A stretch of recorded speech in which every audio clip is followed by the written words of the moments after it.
Bonjour à tous. Je me présente, Yannick Roy, directeur général du Centre de services scolaires Aricana. Notre centre de services s'est engagé dans les démarches collaboratives en 2017 et en 2020, l'une de nos écoles primaires a été reconnue à titre d'école de référence. Donc, école primaire qui se situe dans un milieu défavorisé, dans le secteur de Barreau, donc l'école Notre-Dame de Sacré-Cœur.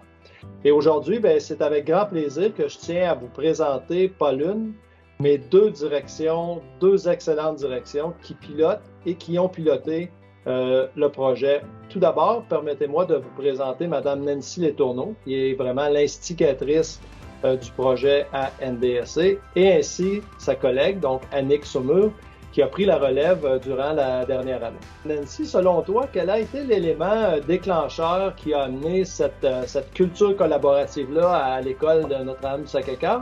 Puis en même temps, quelle est ta plus grande fierté? Au niveau du départ, dans le fond, de cette belle aventure-là, c'est venu d'un besoin. Le besoin des enseignants de vouloir échanger, de partager les stratégies d'enseignement d'un niveau à l'autre. Les enseignantes se questionnaient à savoir quelles étaient les meilleures stratégies d'enseignement pour la réussite de tous nos élèves. Donc ça, c'était très important. La réussite de tous nos élèves devait venir avec un travail de collaboration entre chacun des niveaux. Donc, on a débuté par les mathématiques. On avait besoin d'échanger sur les meilleures stratégies de l'enseignement, de la résolution de problèmes. Mais suite à ça, on a vu les résultats que ça donnait et on a voulu aller plus loin au niveau de la lecture et de l'écriture.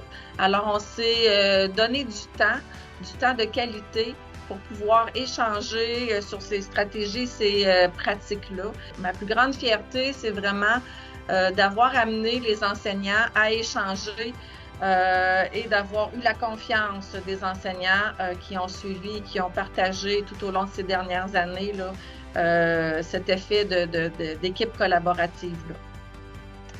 Merci Nancy. Donc, Annick, pour ta part, quelle a été tes stratégies dans cette transition, donc de poursuivre le travail de ta collègue là, à l'arrivée dans la nouvelle école? D'abord, c'était important pour moi de poursuivre ce travail-là. Donc, avant de commencer, j'ai pris le temps de rencontrer Nancy, d'observer aussi, de venir observer l'équipe. J'ai pris le temps de me faire un portrait un petit peu de ce qui avait été fait, où était rendue l'équipe. Également, quand j'ai été à l'écoute de l'équipe aussi, je me suis assise, j'ai observé comment ils fonctionnaient. Je les ai questionnés aussi pour mieux comprendre, pour voir où en étaient leurs besoins, où ils étaient rendus.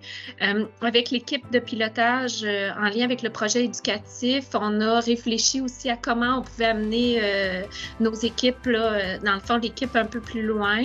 Donc ça, j'ai partagé mon leadership aussi là, avec certains membres de l'équipe qui m'ont aidé à faire réfléchir. J'ai également établi mes attentes par rapport aussi que je voulais qu'on poursuive ce travail-là de collaboration. Donc, puis vraiment de continuer à mettre les conditions là, qui étaient mises en place pour que ce travail-là continue. Merci beaucoup, mesdames. Vous pouvez être très fiers du travail accompli. Donc, toutes mes félicitations. Donc, merci à tous pour votre écoute, puis on vous souhaite une belle fin de journée.